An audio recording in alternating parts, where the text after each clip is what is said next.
Our next guest is Tanya Ray. She is the UNESCO chair at the University of Geneva. She is a medical anthropologist and also a psychologist. So welcome, Tanya. Thanks. All right, so my understanding is that you're working in South America, and you're doing some very interesting and juicy research into some fairly unusual areas. Can you kind of tell us what you're doing there? Okay, I am a medical anthropologist and I started working in South America in 1997, and so I'm very interested in the healing place, particularly related to the old indigenous tradition. So I have been working in Venezuela first and then to Mexico, and now I'm working in Peru. So I organized a symposium here in Helsinki the first day, and the title of the symposium was A Transcultural Perspective on Consciousness, a bridge between anthropology, medicine, and physics.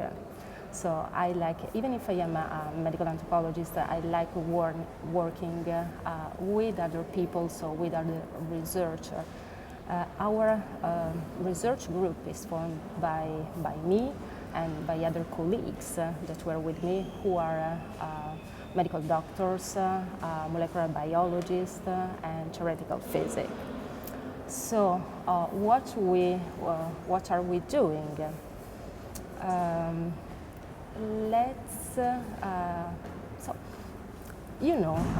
Were you at the last conference in Tucson? Yes, we were there. Yeah, we were making these programs. Actually, we didn't see much of the conference though. So probably you remember that at the end of the conference there was the last meeting, and the meeting finished with this slogan. So probably in the future, so the future of consciousness studies would be linked with teaching plants or psychoactive drugs. So a new era is starting again. So I decided to start my symposium making an interview like what you are doing to me to different healers in South America. I went to Mexico in Sierra Mazateca, so in the Mazateca Mountains, and I made an interview to an old lady. She's a student of Maria Sabina. Maria Sabina is quite famous for mushrooms with psilocybin, and I asked to her, what is consciousness for you? And it's quite interesting because these old traditions are very interesting because they can tell you something that sometimes we forget. So consciousness is not just in the brain, but there is a relation with the heart and with all the body. The consciousness is not only inside, is something that is also outside. And what all the communities where I work, they have in common that they use what we call altered state of consciousness. I don't like the word altered. I think that they are just state of consciousness. And for indigenous communities, there are different states, and one is important like the other. And plants, for example, mushrooms or peyote or ayahuasca are the way to reach easily another state of consciousness, where you can learn something more and you can have a different knowledge. You can have some information from the future, and you can reconnect with some situation in the past. So this is my more or less what I do. My idea is to not to have just this anthropological perspective, but to correlate my work, as I am also a psychologist, with hard science. And so, for example, now I am studying in Mexico and in a community in the Amazon forest. In the Amazon forest there is this place, in the Amazon forest they use this plant which is quite famous, is ayahuasca. And many people with different disease come to this place, whose name is Mayan Tuyaku, is an Ashanika name. Ashanika is the name of the community. And people from the United, from Europe, with different disease like cancer or Alzheimer or some other. And what happened in this place, the traditional healing system is quite complex. So there are plants, there are the Icaros, so the songs who are used, and there is a particular kind of water to prepare the remedies. So what we are doing is to analyze, for example, with EEG, what's going on during when you listen at Icaro, or if you change something using, we have some musicians that help us. So if you change the melody, if the brain is affected in the same way. And in the same time, with the same music, we are seeing what's going on at the cell level. And there is something interesting. We want to have some more data because they are not enough. And so I think it's important to have a strong basis before publishing some data. What is interesting is that music change the brain and change the cells. You can make a video while the cell is listening. So the cell, how do you measure cell change while this is happening? This work is made by the molecular biologist, and he uses a very precise microscope. And he's also a cardiologist, and so we decided to start with this cell taken from the heart. And he's quite famous. He's an Italian guy. And he's measuring cells in the heart? The cells of the heart. The cells of the heart. And when they are affected by different kind of music, right, or by different vibration. And what is interesting is that the vibration modify the cytoskeleton, different part of the cell.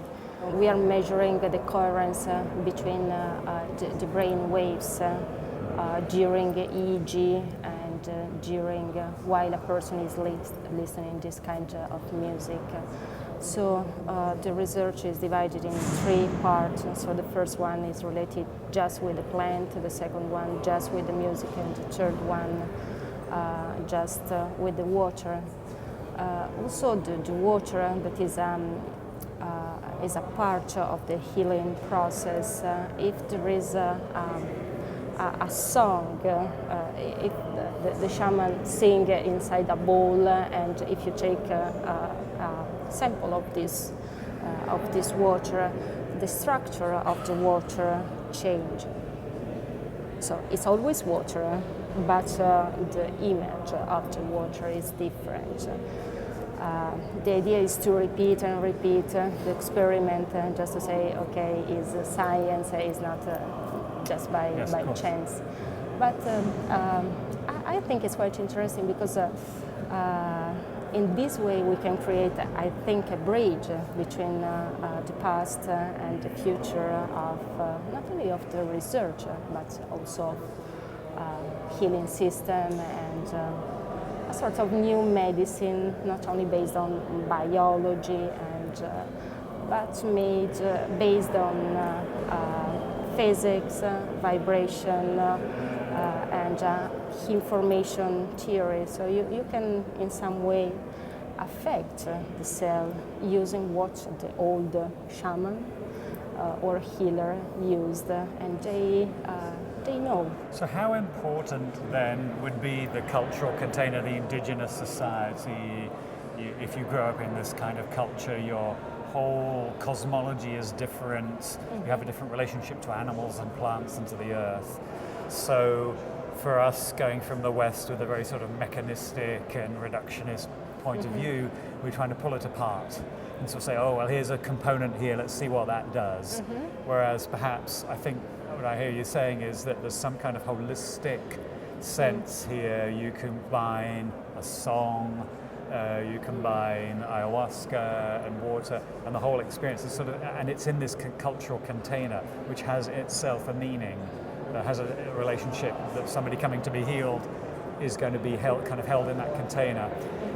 So, for the healing properties of all these things to be activated, do you need to sort of replicate that container? Do you need to sort of step into the jungle, or really is it going to be something we can get at in the West and a pharmacy? I don't know. I'm just curious in that, whether that's possible. Okay. As I am a medical anthropologist, I am attracted in some way to start from the beginning, and so I like to go to the Amazon forest to understand not only the active principle inside a plant, but to understand the complex system. The complex system is not the molecule, but the molecule works because the molecules affect the brain. There is a very new study related to psilocybin and connectome, made by King's College and by a foundation in Turin, in Italy, where I live. And so, even if the experiment was made just in the laboratory using fMRI, you can see that the connection between the different areas of the brain of the people who took psilocybin versus placebo. So the connection between the different area of the brain in the placebo are, I think, 10, and with the real psilocybin are like 70. So something happened just with the molecule. Even if you go to the forest and you make the journey and you stay in a different environment and you drink different water and you stay, probably there is also a different field. Probably things are not the same. The problem is that it's not so easy to make research in the forest and to compare with the same sample in the forest and in the laboratory. What we are thinking with the colleagues of the University of Lisboa, they are doing this research using the sample of the saliva with different items related to proteomics and metabolomics. Probably we will have the chance to compare with the same sample, the laboratory and the field. I don't think that this is not the point. I think it is important that the laboratory recognize that there is a whole tradition beyond this molecular. I can remember Hoffman went to visit Maria Sabina and they talk about this. It's the two ways are good. For me, in a therapeutic framework, in a healing context, I think it's important. I know that there are people who take plants at home or in different. it's not my it's not my research field. I know that it's possible. For me, the teaching plants are plants of knowledge, and so you have to manage. You have to know how to manage them. If not, they can be dangerous. Right. Tanya, thank you so much for talking to us this afternoon. This is a really fascinating subject. I think it's great that you're here towards science of consciousness. I think it very much adds to the conversation, and wish you all the best with your research. Maybe in a future year at a future conference we'll talk to you again, hopefully, and find out some more.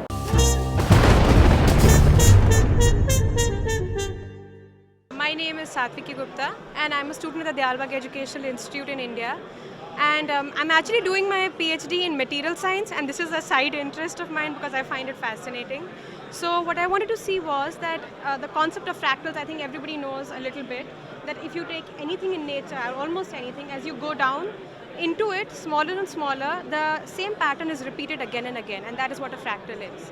And you can quantify it by this value here, which is the fractal dimension.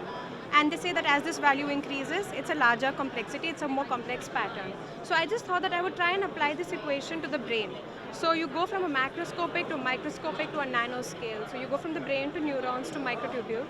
And I put it through a software, so you convert the images into binary images, and then you put it through the FracLac software, and it calculates the value of the fractal dimension. And you can see that as you go down, the complexity is actually increasing. And I tried this with many different sets of images. I repeated it again just to see that this was repeatable, and every time I got the same trend. So this basically shows that as you're going within, the complexity of the network is increasing. So theoretically, you can say that the computing power is increasing. So as you're going down to microtubules, they're extremely powerful computing capabilities which could actually be there. And so that's what... That's excellent. And so what some people talk about if you go all the way down to the Planck scale. Yeah, exactly. So I'm completely for the Penrose hammer of theory. So I am hoping that this can help in some way, just computer science point of view. Excellent. Thank you very much. My name is Pauli Laine, and I'm from University of Jyvaskyla. My poster is based on my master thesis, where I made this kind of neuroscience literature study about where are all the different productivity or creativity capabilities located in the brain. And now I make a hypothesis that the language or the capability under the language or some neural correlates under the language is the general factor to make all the other capabilities as much hierarchical and recursive. So it looks like we've got a fractal pattern here. How does this sort of fractal-like pattern affect these the brain areas of creativity and productivity? This is an example of a structural recursion. This is it has been success that recursion is the factor behind creativity of human mind. My name's Rebecca Rossi, and I'm a postdoctoral researcher of cognitive science. And the name of my poster is Consciousness in Elevator Travel: How Technical Design Characteristics Affect Self-Consciousness. So that's a mouthful. Can we get a very short summary of the key findings? Absolutely. The key findings were that the conditions of the elevators, as well as the elevator design, not only affect the way in which people perceive the elevator and perceive themselves inside the elevator, but also how they perceive themselves in light of others within the elevator. That makes really good sense, because I'm sure we all know that being in an elevator can be a pretty intense experience and affect our consciousness for sure. Absolutely. So here we have the solution to the problem. It's been quantified. Thank you very much. Thank you. I'm Harald Wallach from the European University Viadrina, and what we did here is we set up a new experiment testing mind-matter interaction. So people were trying to influence that fractal spiral which was steered by a random number generator, but the analysis was not the classical one. We correlated physical variables coming out of that experiment with psychological variables, and did that with one matrix picturing the experiment and one that is a control matrix. And then we looked at the number of significant correlations, and you find many more significant correlations in the experimental data than in the control data, which is actually highly significant, as you can see here. So this is 5 sigma deviation, which you would not expect by chance. Which physical variables do you use in psychological? These ones, they come out of the experiment, so they are from the number of hits, the difference of the optimum number of steps away. Then we have some complicated ones, which is the mean voltage of the random number generator, the standard deviation, and the difference between a theoretical and experimental autocorrelation function, which is the sampling which we did, okay? So this is a bit technical, and the psychological variables is actually the number of key presses, because the people had to press the key shifts to move the experiment forward, and they could use left or right keys, but it didn't matter. So the number of those key presses and the number of double presses and how long they took to run the experiment and the standard deviation thereof.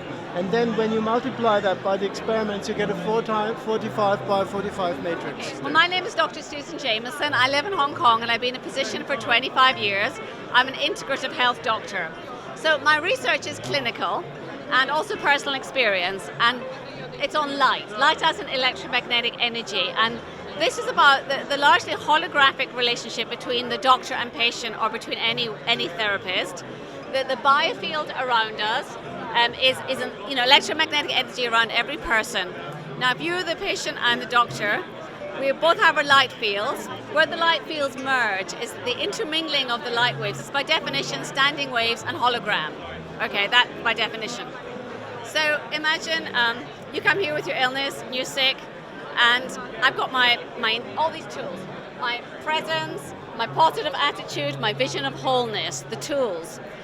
And I put that into the hologram because it's who I am, right? But this hologram is also partly who you are. Now in the quantum world, small changes make huge differences. So just by dropping a pebble of intent in your healing, it's part of you. It can make huge differences. And we have all these experiences in my research of patients walking out the door saying, oh, I feel better immediately, my sore throat's gone. Any doctor will tell you this. So what is that, right? And I like to think this is the area of incredibly accurate diagnosis, quick, accurate diagnosis as well, where you can send the patient for the right test in the beginning, not 10 tests, and then, finally you get there.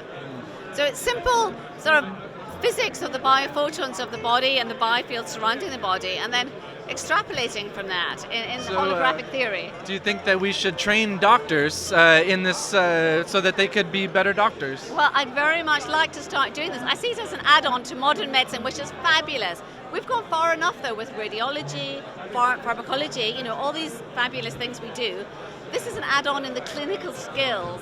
We look at patient bedside manner, non-verbal cues. This is more an add-on skill. I'm Daniel Beal, and the poster essentially says that we'll never be able to model the brain in detail because we'll trip over any one of the 5 issues that are shown in the poster, that there are just too many brain states and to calculate or to manipulate, that there's quantum uncertainty built into the brain, and that's a problem that may be surmountable. It's actually the smallest of these 5 issues. Gödel's theorem shows us that formal systems have indeterminate states. Turing shows that if we're trying to compute something, there are any number of things that are uncomputable and we can't know in advance which they are. And then the Russian Kolmogorov tells us there are some states that simply can't be reduced at all. If any of these things are correct, and I think all of them are, then that says that trying to model the brain in great detail is something we just can't do. Now, whether that's a practical problem in terms of modeling the brain for some practical event, well, that's something to be determined, but doing it in detail, we just can't. What about with a form of natural computing, where instead of using a circuit, you actually use some sort of chemical system, or would it be easier? Trip over the same problem. You eventually have to have an equation or a model or something that reduces what you're doing to something that's a manageable and manipulatable system. And chances are that an analog computer, a chemical computer, whatever, is going to need to be modeled using one or more of these systems, or will run into a problem based on just having too many possible outcomes, a la the problem of combinatorics.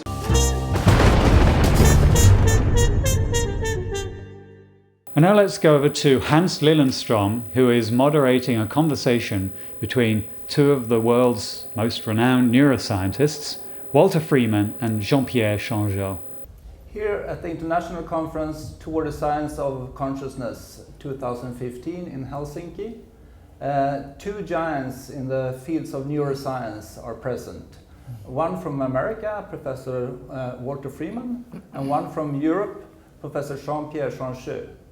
And this is a unique opportunity to investigate or explore what these two gentlemen have to say about consciousness and their view on consciousness and how it has developed throughout the decades that they have been working in this field.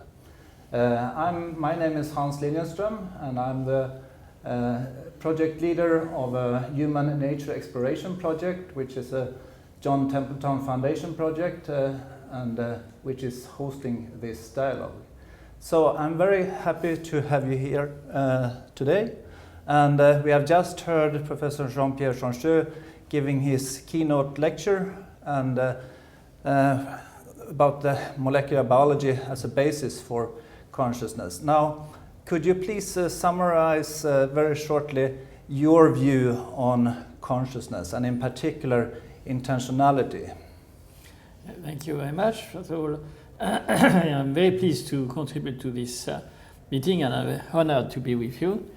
And the view I presented is based on my experience as a neuroscientist, and the idea that we have to understand the highest of the brain function, which is access to consciousness, as neuroscientists, and on the basis of the building blocks of the brain, which are the neurons and the glial cells, the synapses, which interconnect the neurons, and the organization of these neurons in highly complex networks.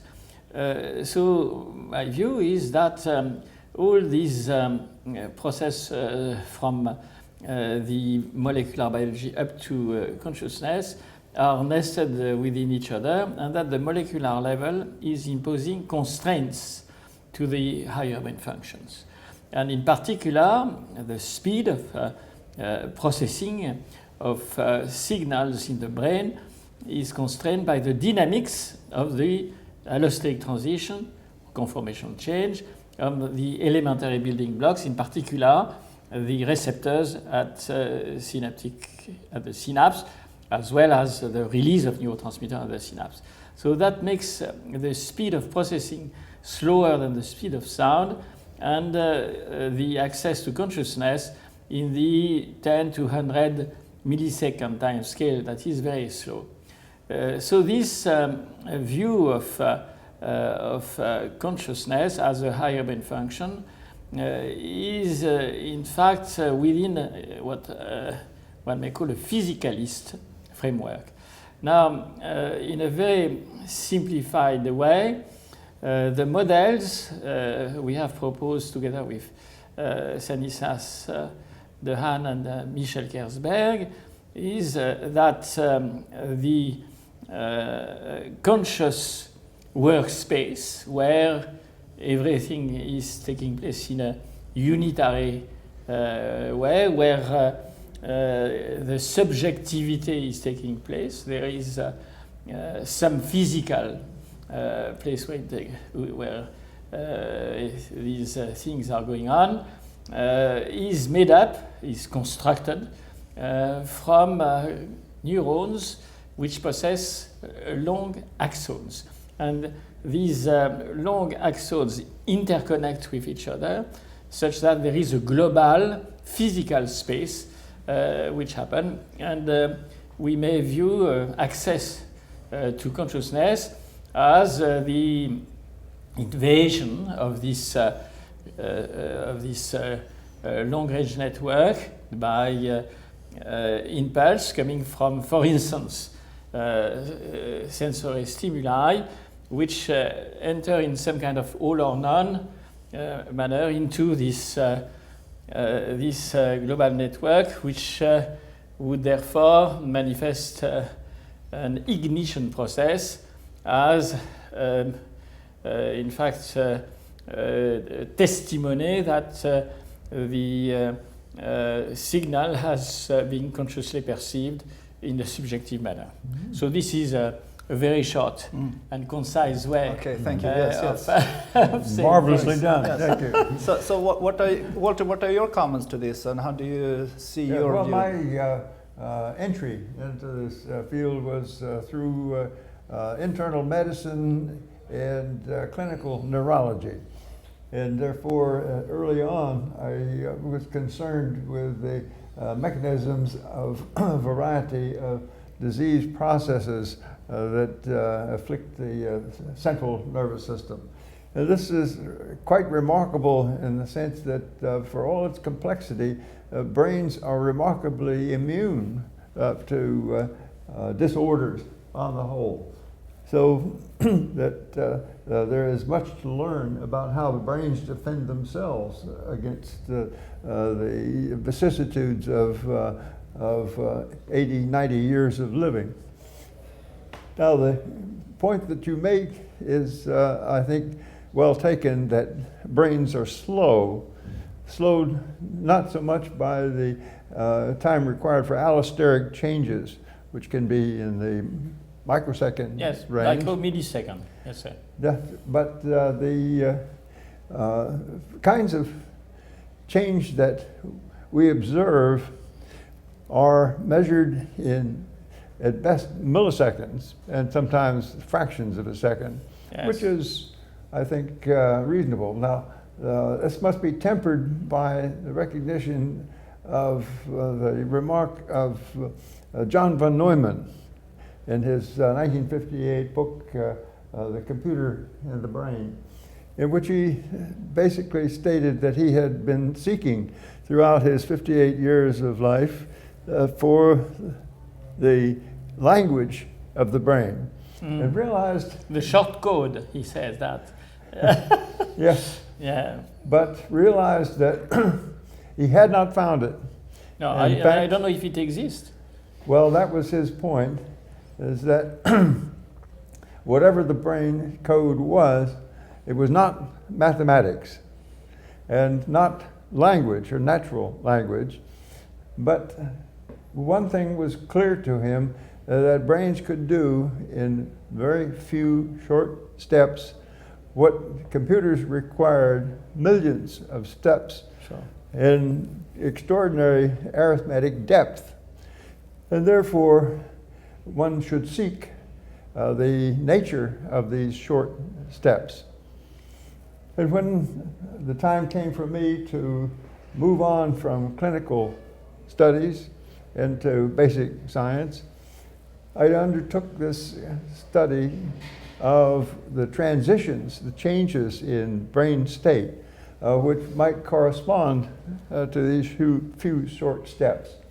And we found them, that there is, in fact, a remarkable widespread phenomenon of what we've learned to call phase transitions, that the key to understanding neural systems is not so much the neural network of individual neurons, but rather the felt-like tissue of neuropil, and the mechanism by which neuropil can generate exceedingly powerful messages or events.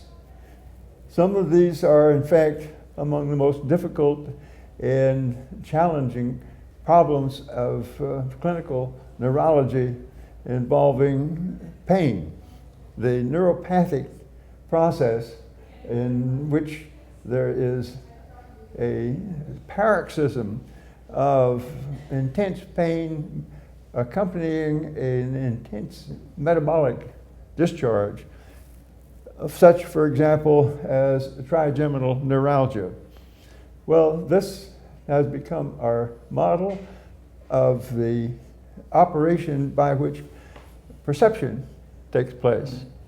And that will bring us in an appropriate time to the process of intention, which we study in the process of intentionality, which, in my view, precedes consciousness, that we will not understand consciousness until we have clearly understood intention as that which distinguishes the operations of animals like ourselves and machines. Machines can act, but they cannot intend. But we can come back on that as a second step, but I would like to react to your first mention of phase transition. So in our example, we have evidence experimentally for some kind of threshold to the access to consciousness. And this is that there is some kind of more or less all or none reaction which is taking place in the 100 millisecond time scale for access to consciousness. In action potentials, are you thinking? Yes, of course. Well, in the recording. So don't say of course. The question is whether this ignition process that we assume Stanislas and myself to be a manifestation of the subjective perception of, for instance, a sensory or visual signal from the outside. Does this match with your phase transition view, or do you think that this is different? Because in our case, of course, the neuropil is involved. The neuropil being, in fact, that's where the synapses take place. And so there is a very important neuropil in the case of the global neuronal workspace, because that's where all the long-range connection interconnect between neurons. So we postulate a strong neuropil in our case. So would it be some relationship between your phase transition and the ignition process? Our phase, there's likely to be a strong connection, even though I don't understand enough yet of what you have in mind to be sure of this. But we do have evidence of the transition from what kind of evidence? Patterns, what do you record? Electrophysiological evidence of recording unit activity and of dendritic field potentials. Sure. Okay. So that's exactly. But we are. Yeah, but we are doing this. I think Isaac Fried has been making recording at single cell level in the human brain. This is and as you know from mask kind of and unmasked kind of stimuli. And one can record signals which show this amplification process during the conscious perception at the single cell level. It's not so much an amplification process. This is a basic state. Single cell. It means that you record, and the idea is that it's collective, of course.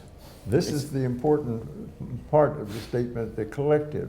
What we realize now is that the single neuron is in itself, yes, important, but what is more important is the collective. Okay, but then we are. Don't be finished. We are in phase. This is a process of time multiplexing of something in the order of 10,000 neurons for each local region of operation, and looking at that from a single electrode or from 100 electrodes is very limited in terms of being able to interpret or to realize what is actually going on with the collective. Now, that I have demonstrated by comparing the calculation of the autocorrelation of the spike train, showing clearly the refractory periods, demonstrating that this is a single neuron, and comparing that with the probability of firing conditional on the local field potential amplitude, the dendritic, which is controlling the process. Using the local field potential, we can demonstrate a very high degree of oscillation, modulation depths up to 85%, which is totally invisible with the autocorrelation. That's the reason that it's visible is because the field potential itself is changing every 5 to 10 milliseconds, jumping from one state to another, from one frequency to another. This is known as frequency hopping, and it's well known among communication engineers because it's the fundamental process for cell phone operation. That operation in the nervous system now involves looking at gamma waves, but the gamma waves are continually hopping in frequency at different random locations in the spectrum. That process of randomization in cell communications, cell phone communications, is very effective for large numbers of data streams through a single channel. And that's what Cortex is doing. I think you also have appreciation of culture and art. I know you both are interested in art in various ways. And what in human beings, this culture aspect of life, what does it, how does it play a role in our evolution, you think? I mean, what is, if we look forward now, we have looked backwards in evolutionary time, but if we try to look forward, where do you think we will go from here? And will we evolve even further in our consciousness and awareness and intentionality? I think we are constantly evolving, which doesn't mean that we are always progressing. Mm-hmm. I think it's clear that science is progressing. To my opinion, this is one of the very rare features of human activities that has a systematic progress in science and technologies, which doesn't mean that the application of science and technology is always what we would like this application to be. You know, Pasteur emphasized the fact that science is for the good of humanity. And we have to be aware that in the present days, in particular, from the progressing knowledge about the brain, it can be misused. So how to avoid this? Well, we heard about the ethical rules, but also it is reassuring that there are some human activities which are shared and more peaceful than others, some of them. And art is, I think, a way perhaps for all of us to establish closer links between different cultures, between different societies, between different philosophies or symbolic systems.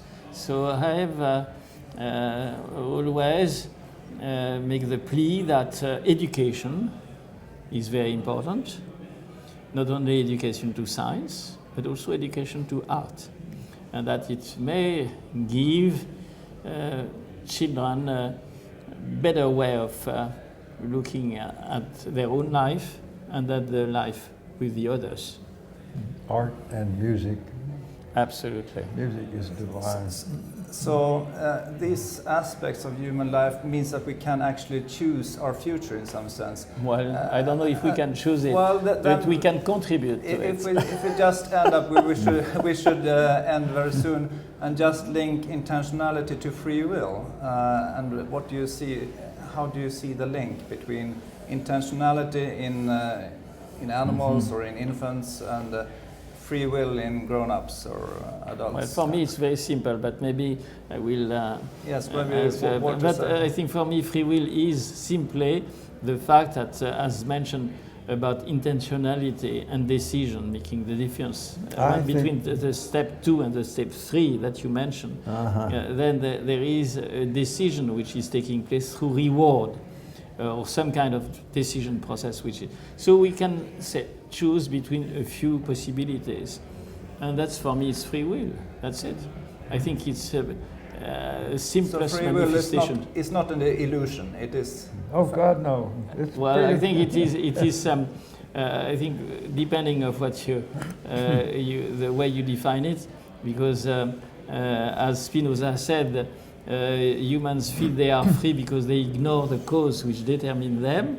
Well, in this present situation, we have a choice which is being made, but of course there are causes why we make this choice.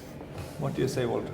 I would say that we are in the midst of a revolution which began 800 years ago. This occurred with Tommaso d'Aquino in his revision of Aristotle, where he threw out the unmoved mover, which was the Big Bang of its day, the origin of all the future through determinism. In doing so, he created the image of man and woman as creations in God's image, having the power to make choices. I don't think the reference to God is necessary, to my opinion. Why do you make this reference there? Because I think that the majority of humans still cling to the notion of scientific determinism. And it would behoove us to be aware of the history of human thought, and in particular this capacity which is inherent. But you are forgetting about the fact that the golden rule, for instance, came out from a society which did not believe in God, because Confucius was, if I may say, a pure atheist and materialist. I thought this was the Greeks. No, this is Confucius. Yeah, for the golden rule. The golden rule, Confucius. It's between 551 and 479 before Christ. Yeah. So okay. These words, I think we will end this dialogue. So I think it's universal, yes. if I may put it this way, independent of the society. I think it has been most interesting to listen to you too, and it seems that you agree more than you perhaps thought beforehand. Very much. That's very nice to hear. So thank you very much for this excellent dialogue.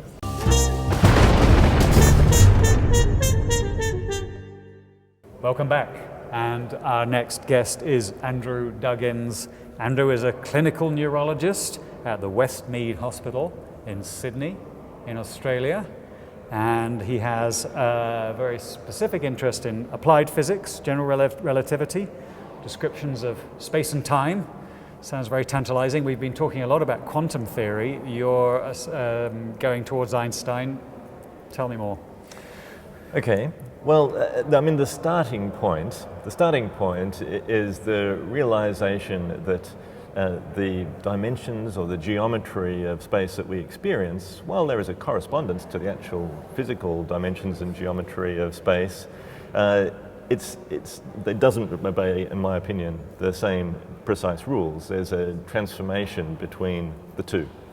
And when we're talking about transformations between different geometries of space, well, the classical setting in which that has been done is basically Einstein's general relativity. So many people in the past have talked about distortions of this sort of concept of subjective space and also distortions of subjective time, but to my knowledge, no one has rigorously tried to apply the mathematics of Einstein to this process. I guess the other thing which seemed like a good idea to come here and do this year, it's actually the centenary of Einstein's general relativity. November 1915, he first presented general relativity to the Berlin Academy of Sciences. So, not that I can replicate that, but I needed to present this stuff at a conference somewhere this year.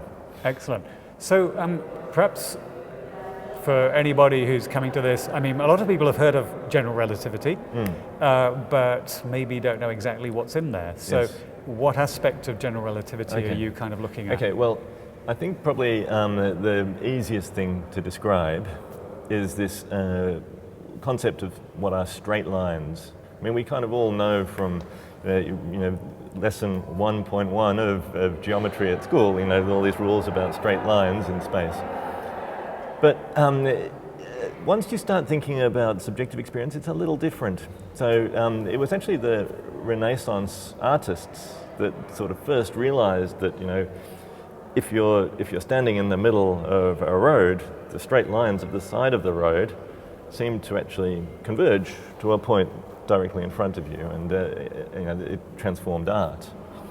But what I like to think about is not just how you can transform your experience onto a flat canvas, which is really what Renaissance artists and all other artists have tried to do, but what we can actually say about the sort of three-dimensional virtual reality that surrounds ourselves. And I guess the thing which I hope I can convey is, once you start thinking about these straight lines of the road, but you start thinking about, yes, but I have a three-dimensional virtual reality around myself, what happens to them behind me? That's the sort of starting point. And when I first came to this, I thought, well, I guess they must keep on diverging, But then the more you think about that, that's ridiculous. I don't actually think that. I imagine that those sides of the road will converge again to a point behind me on the horizon. To me, that seems like pretty obvious, and that's kind of my theoretical starting point. I guess if people don't believe that's true, that they don't have that experience, then they're not going to believe any of what I say. But if they do say, well, yeah, that's perfectly obvious, the edges of the road must also converge behind me, well, then we've got something really interesting about subjective space, because we've got what seem to be straight lines, which converge to a point in front, and also converge to a point behind. And I guess there is one example that everyone will be familiar with of where that can happen. If you think of, for example, lines of longitude on the surface of the Earth, they converge at the North Pole and they converge at the South Pole. But why that happens is because the surface of the Earth is not flat. It's curved. In fact, that's called positive curvature. And so the idea is to say, okay, well, maybe we can just assume, at least sort of actually neglecting the effects of general relativity that Einstein described. If we say, right, objective space, at least in the sort of dimensions of the things I can see around me, is flat, but then we have a curved subjective space, well, that's kind of interesting, because this is what general relativity actually is. It's a set of rules for applying a coordinate system from a flat space to a curved space. This is a perceptual thing that comes to us through our optical system. So when we see these lines disappearing into the distance, this is something to do with our optical system, isn't it? Look, that's another sort of starting point. Maybe it is all just optics, in which case, that's pretty boring. But what's actually interesting is that people have not been able to describe experiences, for example, experiences of straight lines, purely by optical principles. And the classic example is something called the apparent frontoparallel plane. But basically, long words, but it just means what a subject thinks is a straight line in this axis in front of them. And what's interesting is when people try to create a straight line in that plane in front of them, if it's close to them, so less than a few meters, they actually create a curve which is concave towards them. And once you get to about 5 meters, they create something that really is a straight line. But further away, they create something which is actually convex towards them. In other words, that's kind of a little bit weird. It doesn't seem to just be determined by optics. And so I suppose, I guess I still haven't probably convinced you, but there are a whole lot of other instances where it seems that we can actually change the geometry of space, of our subjective space, that is, by such things as modulations of attention. Not changing any sort of optical principles of our eyes, but just attending to one part of space relative to another. As I mentioned, I am also a clinical neurologist, and the classical clinical example of this is something called left hemispatial neglect. So a person who's unfortunate enough to have a stroke affecting their right parietal lobe, this is if they're right-handed, will often act as though somewhere over here is the center of their space. In fact, even if I may just grab your piece of paper there, yes, if you drew a straight line on the piece of paper for them and say, mark the center, they'll mark a point over to the right of that straight line. Yes. And so this is not something that I came up with. Other people have said, oh, well, maybe that reflects some sort of curvature of the space. But it seems to be a curvature of space which is determined by attention. You know, as far as we know, the optical principles of the eyes in people with this left hemispatial inattention, I mean, they're the same. That's not what's affected. It's basically the geometry of their subjective space. But I suppose, as you can probably tell, I feel I'm just sort of building on what other people have described, but as far as I can see, no one has said, well, if we've got this, you know, these weird, firstly this curvature and then these weird modulations of that curvature by such things as attention, can't we apply a mathematics to that? And that's you know, where I'm coming from. Right. So I suppose I'm not at all trying to sound skeptical at all. Actually, I'm just trying to get in there and you know, find where you are. I'm thinking while you were talking before about you know, more to do with perception than say the optical system, but clearly we have a perception system as well. So our eyes might see something, but our perception can see something else or can misread it and be deceived. We're easily deceived, if you like. Like Necker's cube, for example, is a good example. Can you apply Einstein to that? Is that possible? Well, or is that just going off on a weird track? Well, I mean, to be honest, I haven't thought about it, and I feel that I'm trying to tackle the simplest problems, and the problem that Einstein looked at first, which was the modulation of space. So certainly distortions of space by attention, I think, would be tractable with this approach. The other thing which I haven't mentioned, maybe you're interested in, is distortions of time.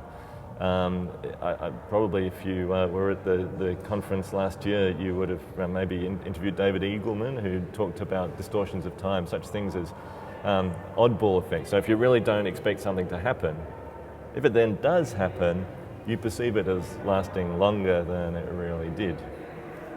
And just as the sorts of effects of attention on space that I've described occur, also you tend to get the opposite effects in terms of distortion of time. So just as you get this distortion of space in that direction in the person within attention, you get the distortion of time in the opposite direction. And just to try to, in a hand-waving way, suggest there might be a parallel with general relativity here. Well, that's actually exactly the same thing that happens in general relativity. You've probably heard of this. You know, as you approach the black hole, you get something that's called length contraction, but you get time dilation.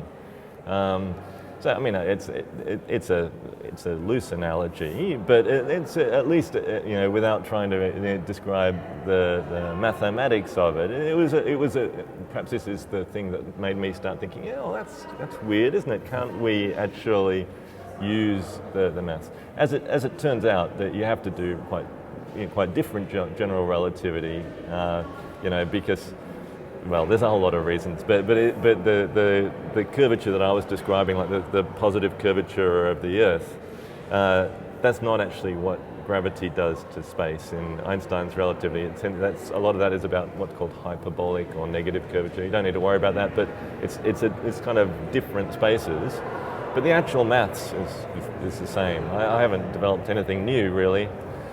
I mean, you've probably been talking to lots of people. I feel that where the advances in science occur or are likely to occur is between disciplines. And so a starting point for me is, I mean, I'm a neurologist. I can only get a certain degree of understanding of something like general relativity. But I think that if someone like a neurologist tries to grasp general relativity and then tries to apply it to something that they are familiar with, like, for example, left hemispatial neglect, I mean, it probably I can take it so far, and ultimately either my understanding of relativity or my understanding of neglect might break down, but at least I might have got somewhere. Yeah. So that it might be possible for someone else to take it further. Just as a sort of more general question, but do you sort of find that, do you count yourself more over on the sort of computationalist side, on the materialist side? I mean, as a neurologist, you're dealing with brains all the time. Or, obviously there are these different camps we've got here, which are kind of interesting, and people have got very, very different ideas about what consciousness is and how it arises and what the universe is. Well, funnily enough, I thought I was in Dave Chalmers' camp until I just heard his lecture before we came up here to do this interview, and now I suddenly realise I'm not anymore. Well, that's a big shift. No, so I definitely believe there is a hard problem. Mm-hmm. So I don't think a philosopher would describe me as a physicalist. But on the other hand, I do believe that ultimately there will be physical laws which will be able to tie in consciousness. I tend to think that they will be very different from the ones that we have now. I heard the philosophers who were really just taking what they have heard about the current science of physics and the accepted worldview of current physicists, which is that pretty much we've worked a lot of it out, and there's a little bit more that we can do at the edges, but we've worked a lot of it out, and so therefore we have to take that as a given and then do the philosophy from there. But I happen to have read quite a bit of the similar kind of thinking from the late 1900s, when people had exactly the same idea. They said, oh, well, we pretty much worked it out, it's all just the ether and classical mechanics, and we can develop it here and there, but that's all there is. There is nothing else, so we've just got to work with that. And that was 90% or more of scientists back then just believed that. Now we look back and think, God, hopelessly naive. I mean, there was just all of these advances of the 20th century which they didn't even think about. So I actually think that something like that will happen again, and I have no idea what those transformations will be, but I think they will occur, and at least some of those transformations, I believe, will allow us to actually bring consciousness in to a scientific worldview, much more so than it is at the moment. So I guess I'm an optimist in that sense. When I describe this, some people say, oh, that means you're a physicalist, but you believe physics will ultimately explain consciousness. But I certainly don't believe that current physics completely explains consciousness. Right. You're in good company there, because Roger Penrose, he's that's his view as well. Yes. That he thinks that probably we'll need a new order of physics. Consciousness is not outside science, but he was another inspiration to me as well. Not that I agree with the microtubule theory, but he was certainly an inspiration in that sense. Right. Yeah. Good. Okay. Well, Andrew, thank you very much for talking to us.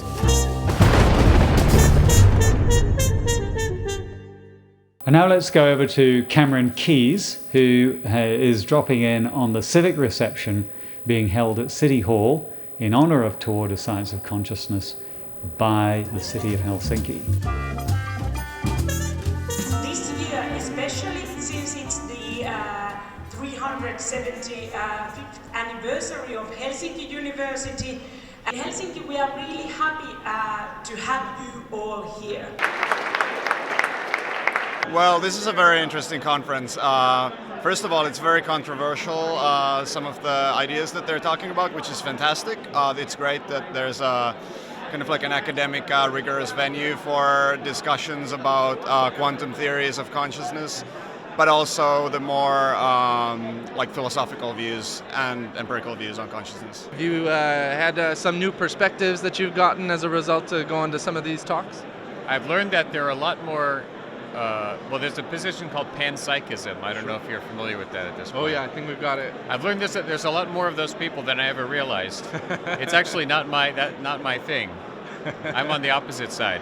I think this field has too much philosophy and not enough science. I think to the contrary. It's too little philosophy, too much science. I'm a philosopher, first of all, so I'm biased, of course.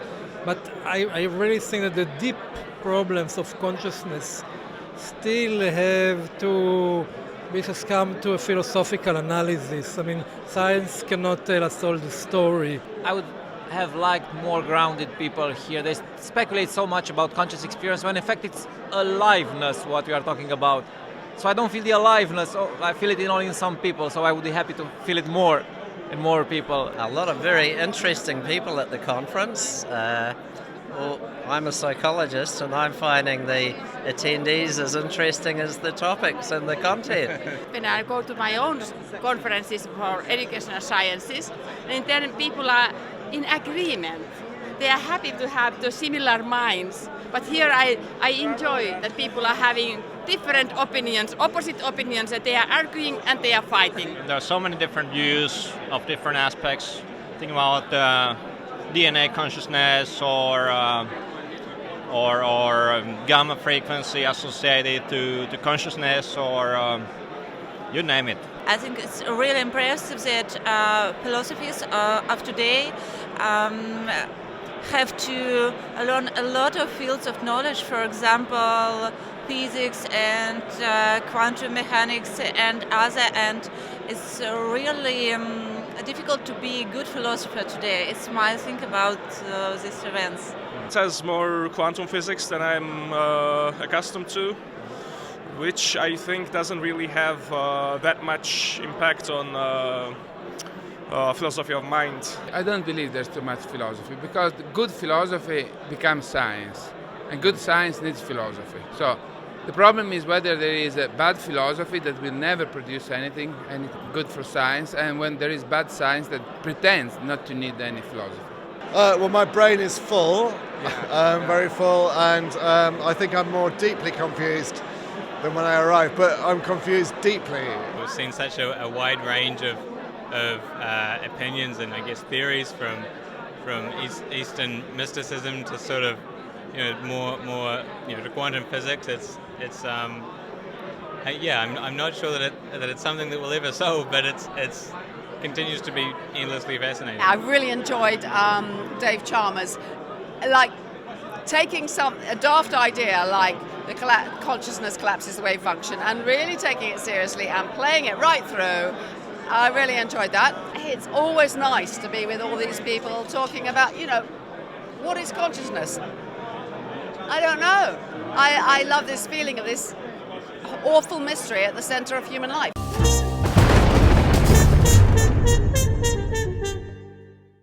So that's it for Consciousness Central 2015 special edition at Toward a Science of Consciousness in Helsinki. I'm Nick Day. I'd like to thank you for joining us. I hope you've enjoyed our program. We look forward to seeing you next year in Tucson at Toward a Science of Consciousness 2016, where Consciousness Central will return. Goodbye for now.